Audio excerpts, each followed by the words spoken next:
So, good morning, everyone. Did everyone have fun with the first coursework? It's a good one, isn't it? It's a good one. It's like a lot. That knowledge is very transferable to after you graduated, future projects. Yeah. So I do have.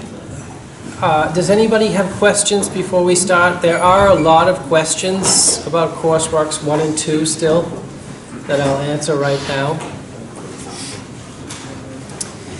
So here's one. Good evening. Hope my email finds you well. I'm a student in the course of Comp 4037 Research Methods. I'd like to ask you some questions about Coursework 2. First of all, after reading the requirements of Coursework 2, I found that 2 of the links you gave contained a lot of real-world data. Namely, download the data and optional link to scripts that generate the figures. Based on these 2 links, I want to ask these questions. Do I need to use all the data given in the links when generating the visual image?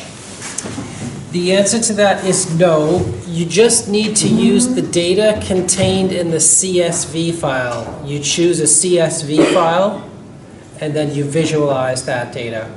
There's an optional set of R scripts, but that's literally optional. It says optional. That's what the word optional means. Don't have to use those. Or can I just pick one of these CSV files to generate the visualizations? Yes, that is correct. You can choose one of the CSV files to generate the images. Or can I combine 3 or 4 CSV files to generate the corresponding images? Yes, that's also possible. You can join CSV files together to create images. That is also possible, yes. In addition, I would like to ask a question about what content needs to be submitted for the Coursework 1 feedback module in Moodle. Nothing. I only created that link so that you can get feedback on Coursework 1. That's the way that you get your feedback on Coursework 1. Otherwise, you wouldn't get the feedback, right? So you don't have to submit anything there. That's why it's called Coursework 1 feedback. I hope that clarifies those questions. There are some more questions on Teams. So about Coursework 2, there are 2 versions of the data here. Which one is preferred? I would say either one is fine. Probably the second one is the preferred one, but either one is fine. So those are the CSV files for Coursework 2. Hi Bob, do we have to use one of the visualization tools from free off-the-shelf software collections for data visualization practitioner section of the reference report in Coursework 2? Or are we allowed to also use other tools that are not listed there? You are allowed to use other tools that are not listed there, yes. You just have to name the tool that you're using in the report. Yeah.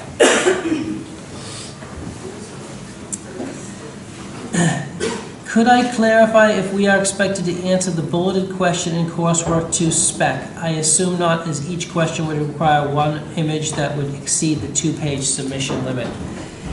Yes, that's right. You're not required to answer each of those questions. Those questions are just an ideas that you can think about for Coursework 2. You can just think about them. Because Coursework 2 requires you to make an observation about the data from your image. And those questions can inspire observations, special observations. My confusion stems from the brief stating Professor C wants both obvious and less obvious information, suggesting 1 illustrations for each question listed. No, that's not what we need. We don't need one image for each question. In Coursework 2, you can see that there's a sample image, and there's a sample answer. So you can use that as your inspiration. That's why it's given there. Yes, and it is a 2-page limit. So Coursework 2 is 2 pages. You're not allowed to submit more than 2 pages. Page 1, all your images have to be on page 1. And then you can use page 2 for text if you want to. It's not a requirement, but you can. And you can't exceed 2 pages. And the reason is because there are 225 submissions. So we have to assess all those submissions, and we have to assess them quickly, right? Imagine if I said you don't have any page limit, then I took like 2 years to assess them, right? That wouldn't be good.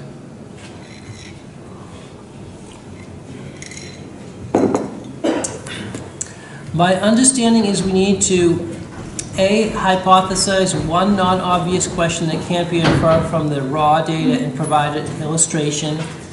That is true, yes. B, answer and evaluate the visualization as shown in the example. That is also true, but those two can be the same thing. Those don't have to be separate tasks, right? The way it's worded in this question, they're separate tasks, but in reality, they can be the same task. Any other questions on Courseworks 1 or 2? So if you're struggling with Coursework 2, you can show it to me before you submit it, and I can have a look at it and give you feedback. Yeah, if you're not sure about something. I can tell you that last year, the part that students struggled with the most was the unique observation. You're required to write down an observation that you can see from the image. You're looking at an image, it tells you something about the data. And what is it that it tells you about the data? Something that's not so obvious. Like, did you find a pattern? Did you find a trend? Did you learn something new that we didn't already know? Can you see anything? You know, that's the part that the students struggled with the most last year. Yeah. Any other questions? Sorry, Mark, do you know the due date off the top of your head? Do you know the due date off the top of your head? Do I know what off the top of my head? The due date? Like the due date off the top of my head? I think it's the first week of May, I think. Tomorrow! I think it's the first week of May. Does anybody know the due date off the top of their head? I think it's the first week of May. So it's intended to be like the first Friday that we come back. That's the intention. Yeah. So you can work on it all Easter. all 2 pages of it? All 2 pages, yeah.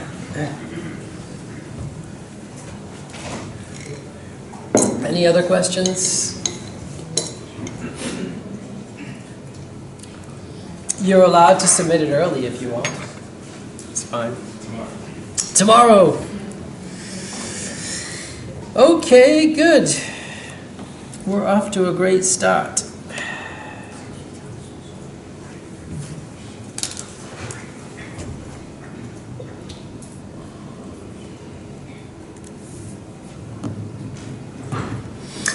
So today we're going to talk about more evaluation methods for research results. So we're going to talk a little bit about observational ethnographic methods for evaluating research. Remember that the bigger picture here is ways that we can gather evidence to support whatever hypothesis we have or whatever questions we're trying to answer. Right? We need to provide evidence, and this is one form of evidence: ethnography and observational methods. Right? ethnography, if we look it up in the dictionary, the scientific description of peoples and cultures with their customs, habits, and mutual differences. And then ecology, the branch of biology that deals with the relations of organisms to one another and their physical surroundings. So those are the dictionary definitions. In terms of this module and your dissertations, it's more like the observation of people using software. That's really what it is in terms of this module and your dissertations. How do people behave when they're interacting with your software or possibly hardware, right? And observing them.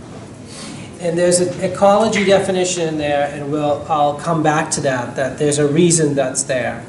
But it's basically also looking at the interaction between the user and their software or hardware configuration environment.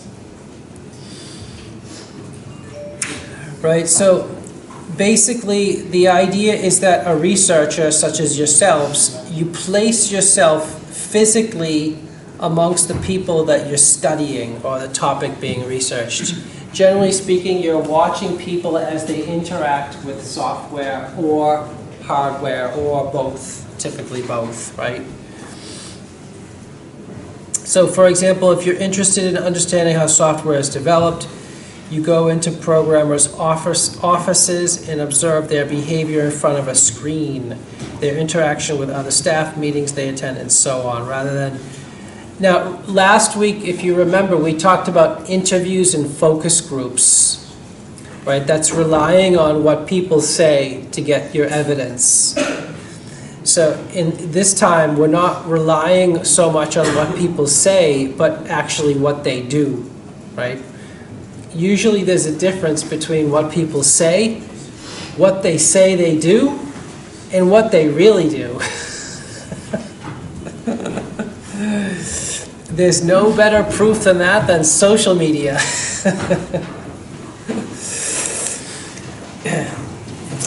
So, observational ethnographic studies involve going somewhere, and watching people where they perform their work, right? Using observation to understand what people actually do in detail, why are they doing it, what they think and feel about it, what the social, managerial, cultural context is, right? They're usually in some sort of environment with other people, and there are bosses and managers and co-workers. And then how things can be changed or improved. That's ultimately part of the study. And is the configuration that you've set up actually working? Like you've set up some software, you've set up some hardware, you're watching people use it, and then the question is, does it actually work? You know, is it working? Yeah. You're researching the there and then of what people do, not their retrospective or expected behavior, right? It could be part of your evaluation. It could also be part of gathering requirements, right? Before you start an experiment, or develop some software, by the way. And it could be part of the process of analyzing software. So why is this helpful? Right? It's helpful in trying to discover what people actually do as opposed to what they say they do, right? Because they're usually different. So you could spend time observing and participating in a computer lab sessions, like spending time in common rooms to understand how students help each other to learn programming.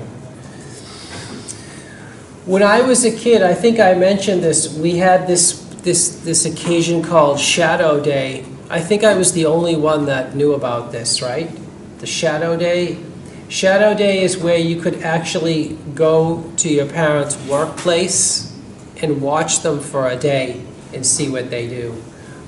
That was I think that's an old tradition that's no longer even existing. I think that doesn't even exist anymore, but it used to exist, at least in the US when I was a kid. I think it's gone now, but my brothers did it. I never did it. It phased out around the time I was growing up, but my older brothers did it. So to understand users' needs before you design something, so you can observe nurses carrying out dialysis of kidney patients and note that they need to regularly write information onto paper, but that there is no surface for them to write on. So you can observe people in work environments and then discover how those work environments can be improved, right? What are the shortcomings and so on. You can understand how an implemented or prototype design works. You can observe people using an interface, a software or hardware interface to do their day-to-day tasks, using a new design, and look for places where they struggle or where their behavior is not aligned with what you expected would happen. So these are some of the reasons we have ethnographic and observational studies. So this kind of observation is associated with a time scale, right? There is some length of time that you have to choose. It could be anywhere from, say, 10 minutes to 10 months, right? Or 10 years. 10 years would be extreme, right? It could be, because I'll tell you, it could be a one-off event, like a singular one-time event. You want to put a system that improves wayfinding in a car park, so you spend a few hours observing how people use existing signage, talking to them about how they found their way around, right? It could be once. Or it could be quite a long-term study, right? You want to understand the culture of how graphic software is used in the film industry, so you embed yourself in an animation studio for months. Perhaps actually doing the job alongside other workers, observing them doing their job, and so on. So there are different time scales, that's the point. Anybody know what it's called if you perform an ethnographic study, but it's classified, it's done in secret?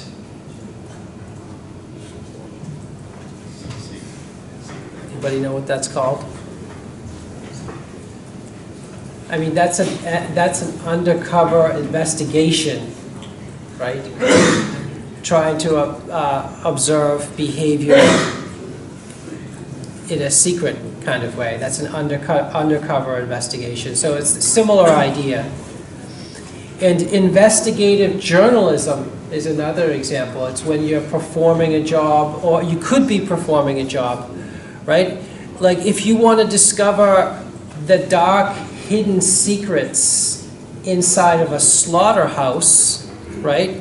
One way to do that is to apply for a job at a slaughterhouse and then get a job there as an employee. And then you see all the the animal abuse and the dark secrets that they keep, right? The classified secrets, right? That's another example, but that's undercover kind of secret ethnography. That's not what we're talking about here. We're talking about known ethnography, like where you sign an agreement that says, okay, I'm going to observe you, and you're going to agree to be observed. So it's not secret, right?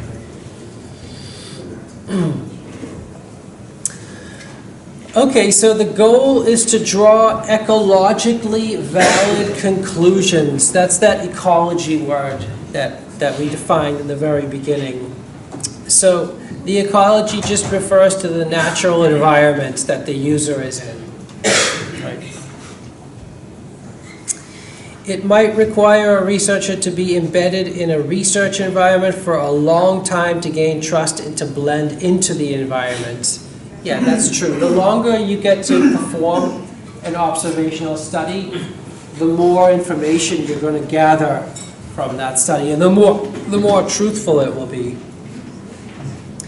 And that's going to probably yield more truthful results than a one-off interview process, right?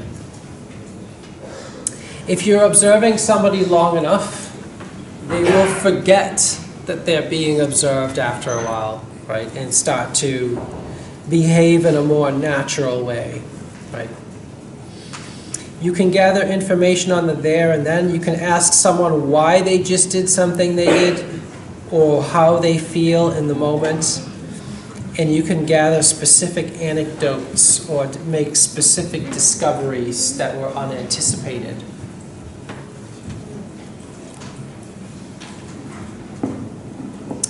And like I mentioned already, you can see what people are really doing rather than what they say that they're doing, right? There's usually a difference, especially with students.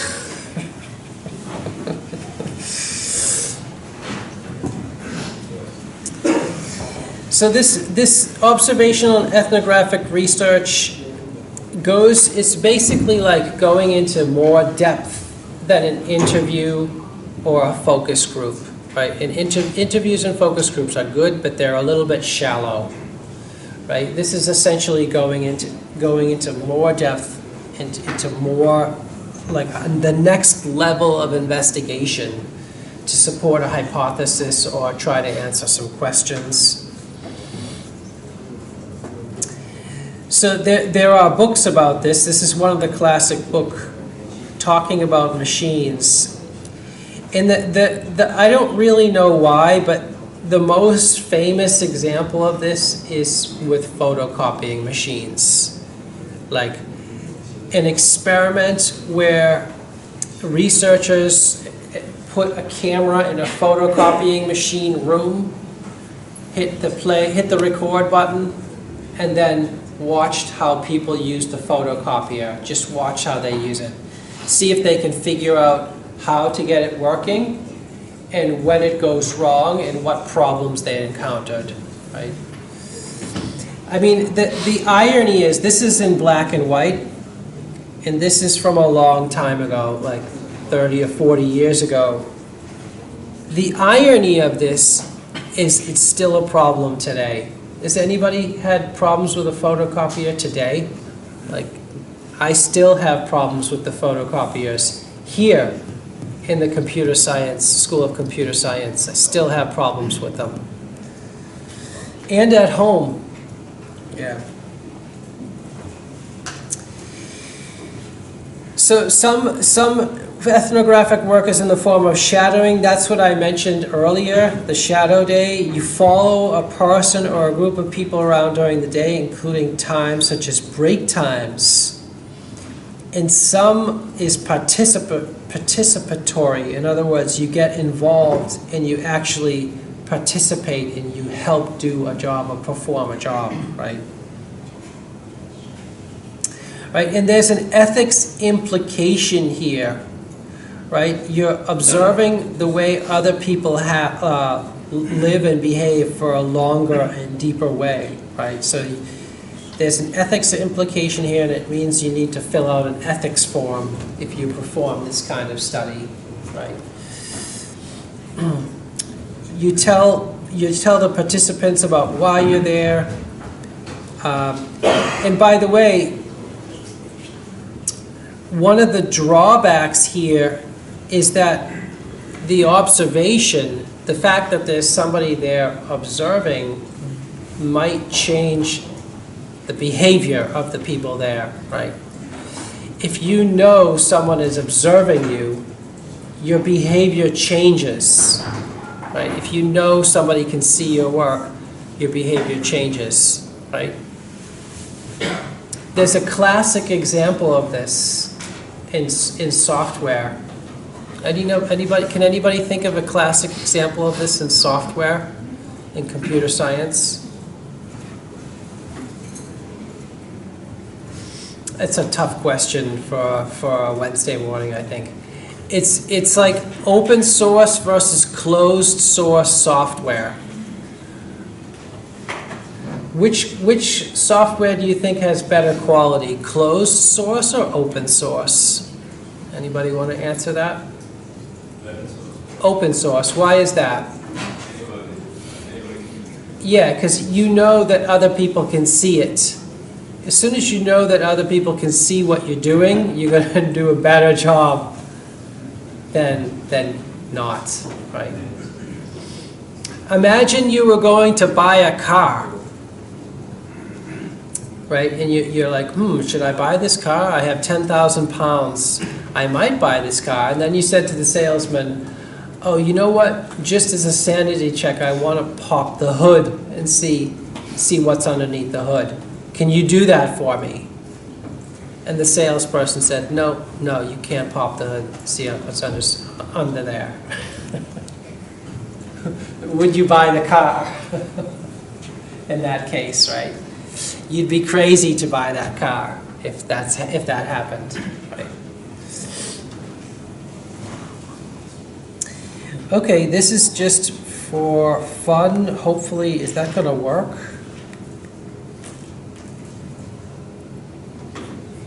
Let's see if that works. Is that going to...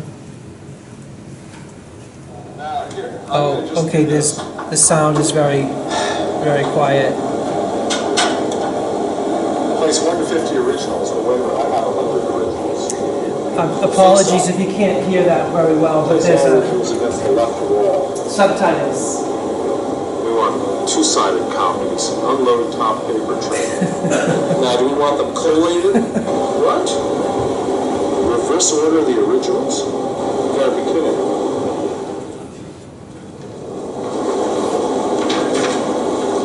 This is definitely about best start.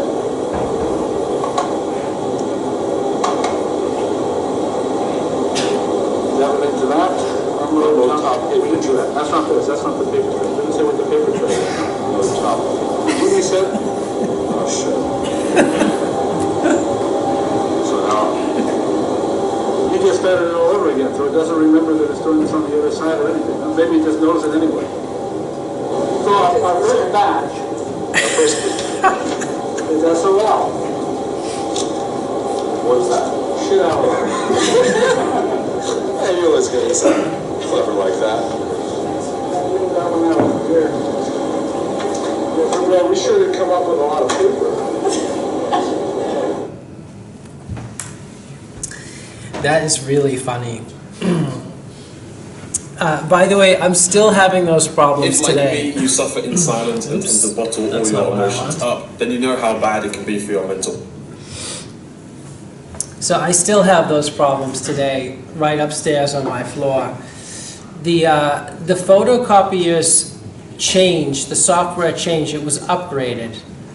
And now, with the new upgrade, I can no longer figure out how to do double-sided scanning. I used to know how to do that, but with the new configuration, I have no idea, and I haven't been able to figure out how to do double-sided scanning anymore. If anybody knows how to do double-sided scanning, you can get extra points on coursework too, if you can show me how that works. Okay, so how do we analyze the results?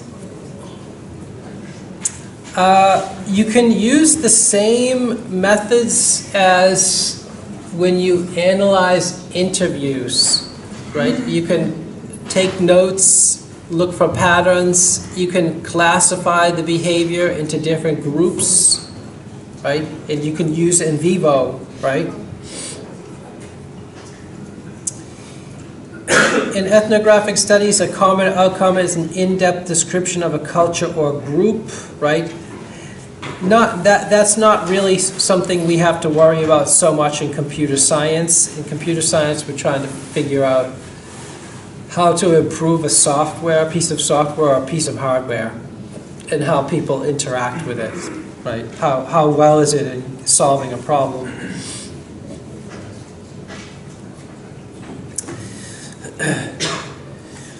So, general guidelines for ethnography studies: assume the target group is socially organized. How is it organized? Ask participants in a target group their understanding of how the institution is organized. These are very, very general. observe how activities occur in reality, examine the activities in detail, and treat each activity as situated. So this is something really, really general. It's a little bit more general than what you're going to need for your computer science projects, actually. Any questions about ethnography and observational studies? It'll be interesting to know how many of you actually use that kind of method. But when you do have a software evaluation, some of you will conduct user studies. And that's basically sitting a participant in front of a piece of hardware and software, and then you give them a set of tasks. You say, please perform these tasks. And then you measure their accuracy, like how often they were able to complete the task correctly, and how long it takes them to complete each task. Right? The longer it takes, the worse.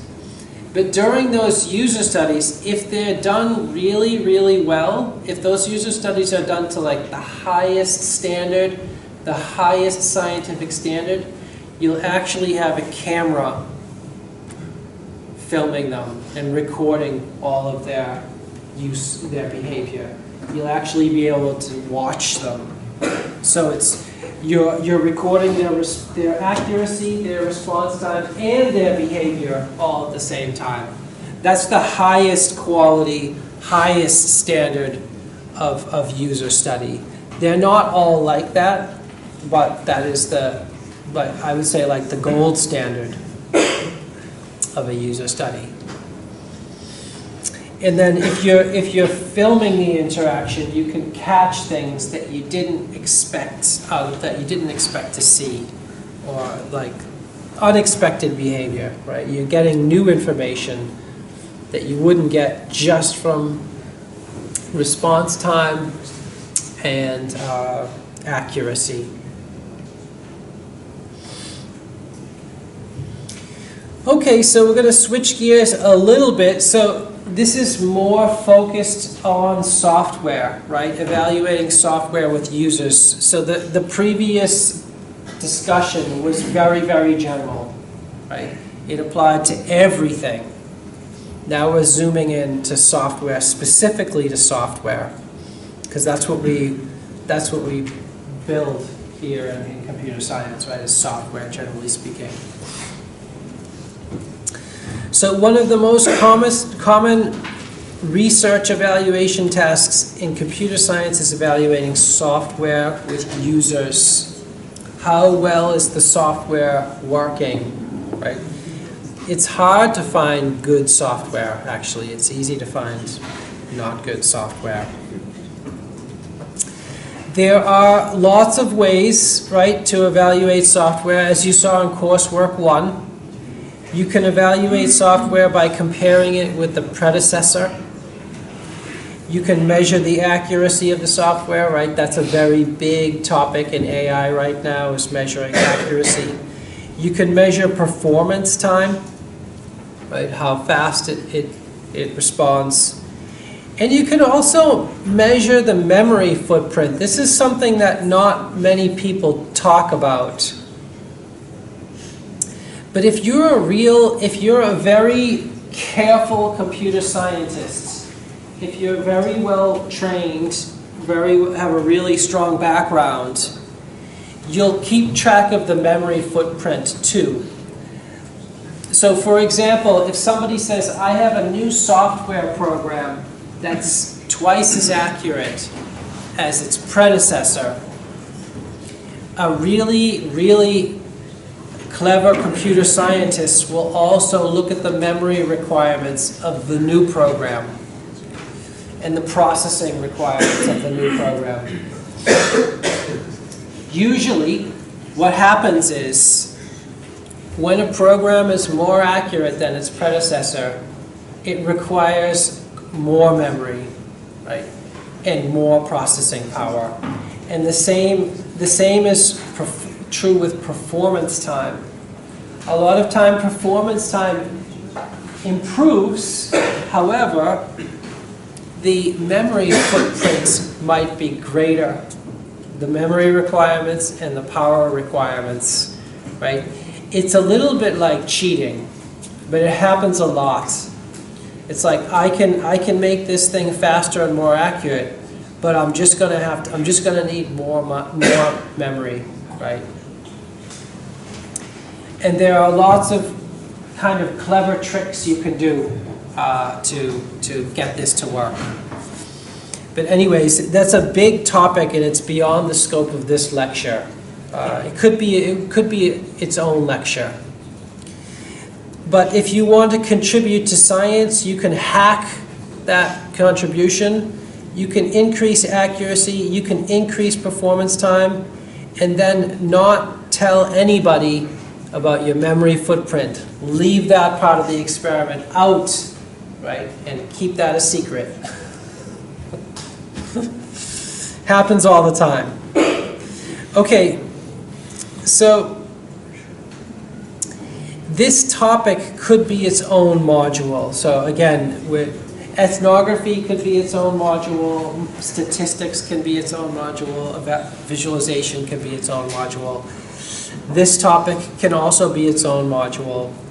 We're just going to give you a brief introduction to this topic, right? User-centered evaluation of software.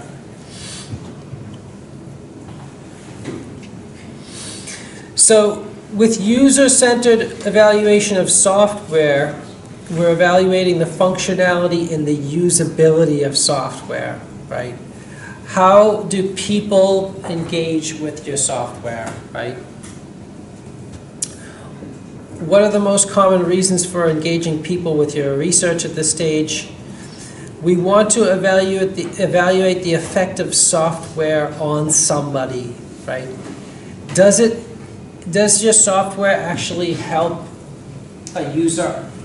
How well does it actually help the user? That's a question, a good question, right? Does your software produce results that are useful, interesting, valuable, or original, right? Does it contribute something new?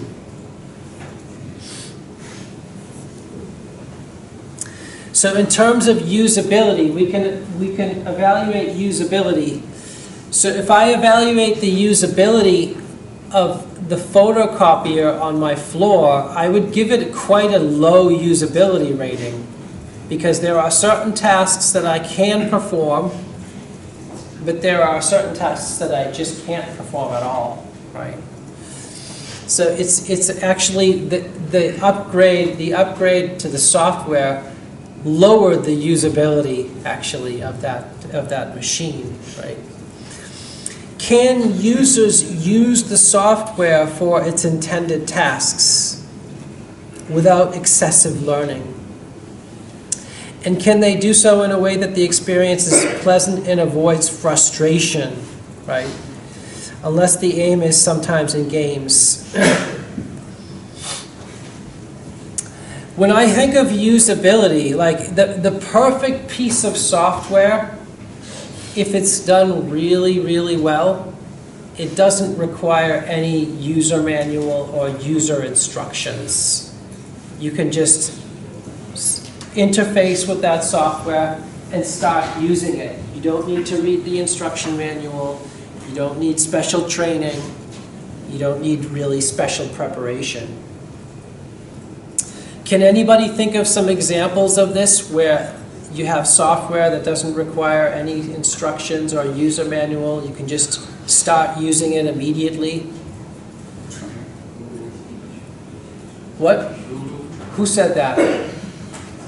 Yes, Google. Exactly. No instructions necessary. One of the best interfaces on the planet, right? This is one of the reasons why Google is so successful, right? No instruction manual necessary. Any other examples? Huh? A lot of sneezing today. I'm going to count the sneezes when I listen to the recording. Any other examples besides Google? Twitter's not a bad example. Yeah, Twitter's a pretty good example. You don't need an instruction manual generally for Twitter. You can just start using it. Probably WhatsApp is a good example, right? You don't need an instruction manual. You just install it, start using it. For some reason, the example I always think of as the perfect interface, like the most intuitive and perfect interface, is Pac-Man. Has anybody here played Pac-Man before? You can just walk up to a Pac-Man machine and you know immediately how it works. You just look at it for 10 seconds at the most and you know immediately how it works and how to play the game, right? It's like the perfect interface.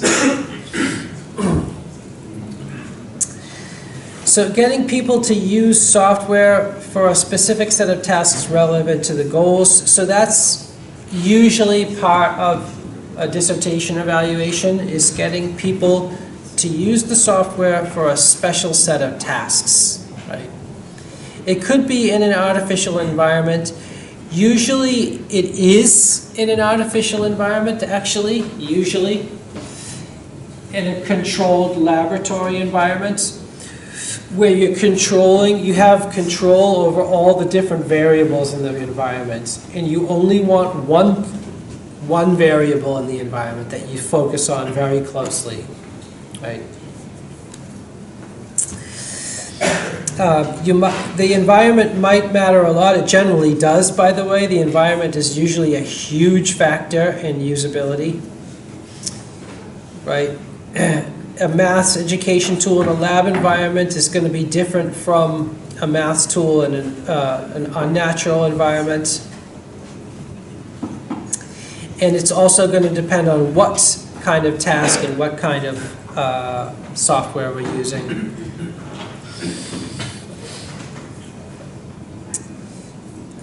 And there is a distinction between usability and functionality, right? A system can be usable, but the underlying functionality is bad, and vice versa. Can anybody think of an example of this where a system is usable, but the underlying functionality is bad?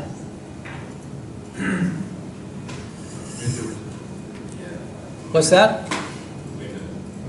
Say it again. Oh, that's... Yeah, I mean, that's a good example. I mean, my photocopier on my floor is another example.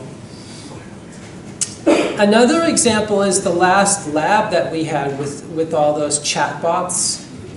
All those chatbots that we used in the last lab, they're very usable. Right? We had no trouble using them.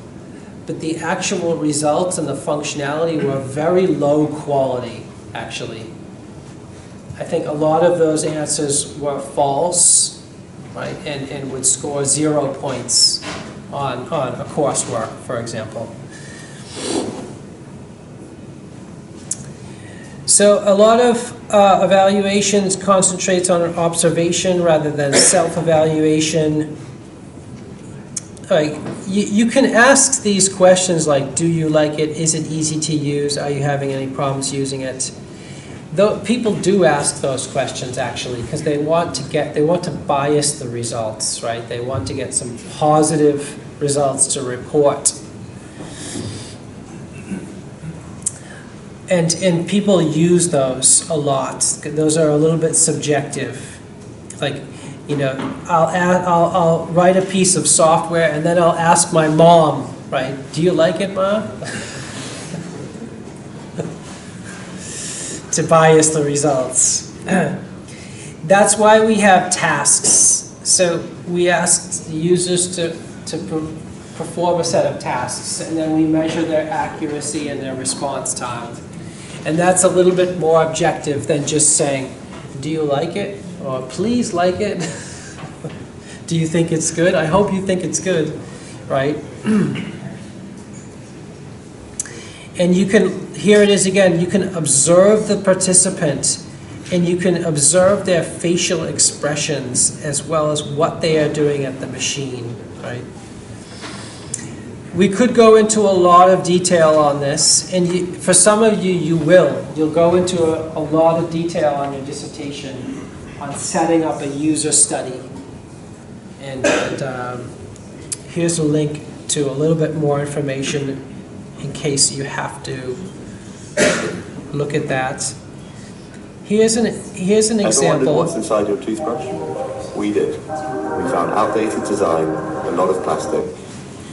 Okay, my And name it's is really Jane old. Smith, and I am here to participate in a usability testing experiment for a physician order entry system as part of a new EHR component. So here's the main login page.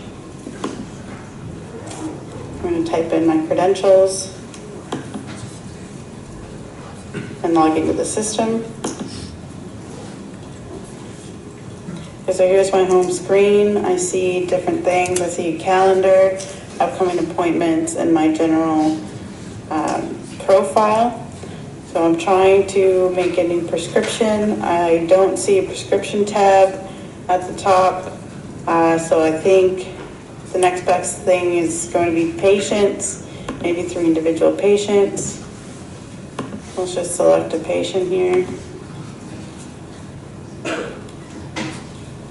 Okay, so here's their main profile. I think let's click into prescription tabs. Okay, so both their current prescriptions and new prescriptions are on the same page. Let's just pick a medication for them, a dose, and then start and end dates, as well as a pharmacy, I'm assuming. Okay, I filled in the information. Now I'm just looking for here the submit button. Going to confirm the submission. So we were successful in creating a new prescription. And that takes you right back to the patient profile page. So now that we've completed the prescription, I'm going to log out of the system. Here's a logout button. Confirm log out. And we're back to the main home screen page.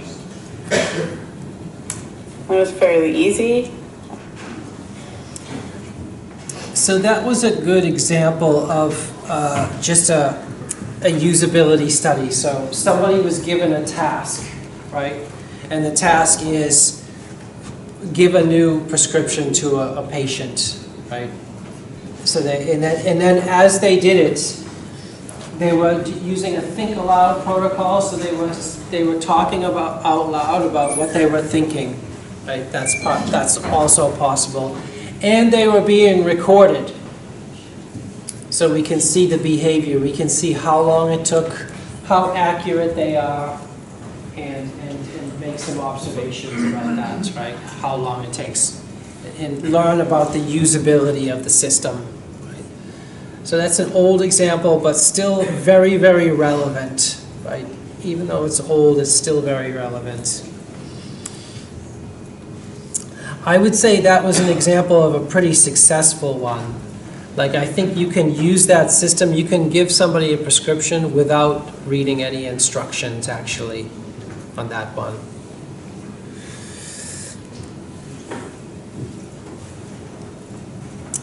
Okay, so when we're evaluating software, we're trying to answer this question: does the software do what it's meant to do? Is the functionality the right functionality for the user? Does it actually enable them to do a task, right? And usually when you do that, you're asking people to test it out, right? Imagine a system for indexing and searching video clips. Does the way in which the system chooses keyframes actually help with core task of choosing an appropriate video clip? Does the system choice of keywords facilitate the right kind of searching? By the way, did anybody use iMovie for Coursework 1? Did you guys notice any problems with iMovie? Chopping the audio, keep trying to do it in sync with the video. Yeah, iMovie has all sorts of usability issues. It's trying to be too clever. Yeah, it's very, very difficult. I find it very, it crashes a lot on me as well. I use iMovie for these lectures, and it crashes all the time, especially when you're adding titles to video clips. Like if you add a title to a video clip that's running, you add it to the top, it crashes all the time. All the time. Those titles are very, very difficult to use, actually. The only time it doesn't crash for me is when I put the title right at the beginning or all the way at the end. But anywhere in the middle, it crashes a lot. Anyways,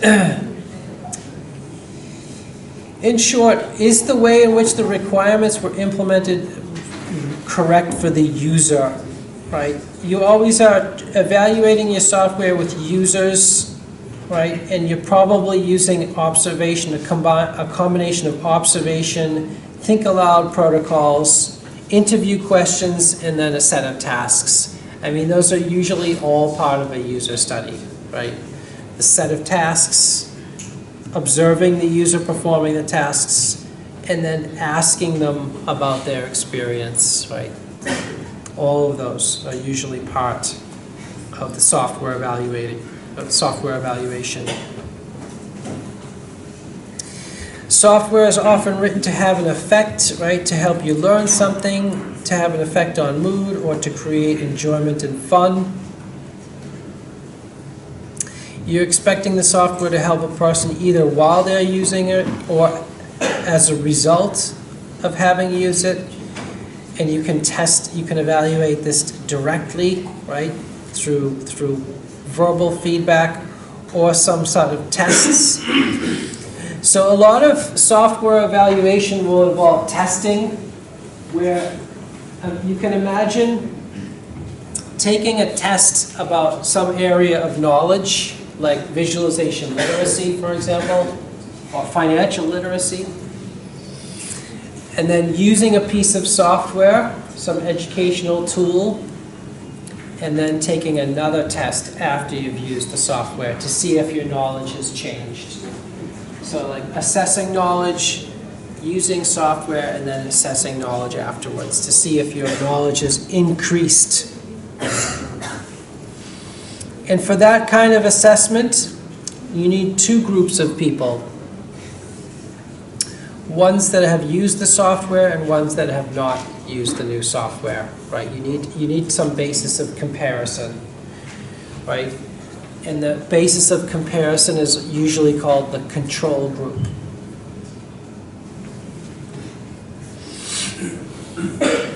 Okay, we're almost finished.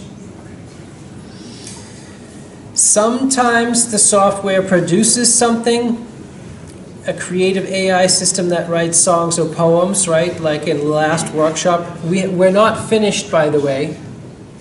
We're going to have some more workshops with these AI tools that everybody can't stop talking about, right? And you're going to see how massively they fail. It could be a graphic system that does style transfer or transforms images into 3D models. Could be iMovie. In these cases, some kind of human judgment is required to decide whether the system has done a good job, right? You might ask the user to evaluate the outputs.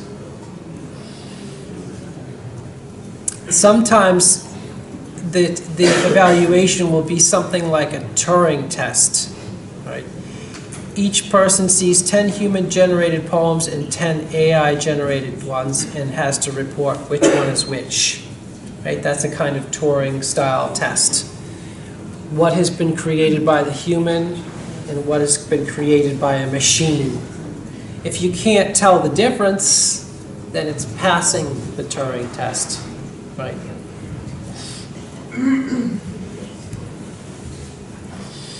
Right, that's a kind of example of a poem that may have been written by a person or may have been written by a machine. And the bigger question is, does it matter whether or not the poem was written by a person or machine. Luckily, in this example, the consequences are not very big, whether or not it was written by a person or a machine. So in summary, you can evaluate software from a functionality point of view or a usability point of view, right? And a lot of you will be involved in this in performing some sort of usability evaluation in your projects, but you'll work out the details with your supervisor. So I didn't realize I went overtime a little bit. Any questions? We will stop there. Apologies for going over. I didn't realize it was already 10:55. Thanks, everyone.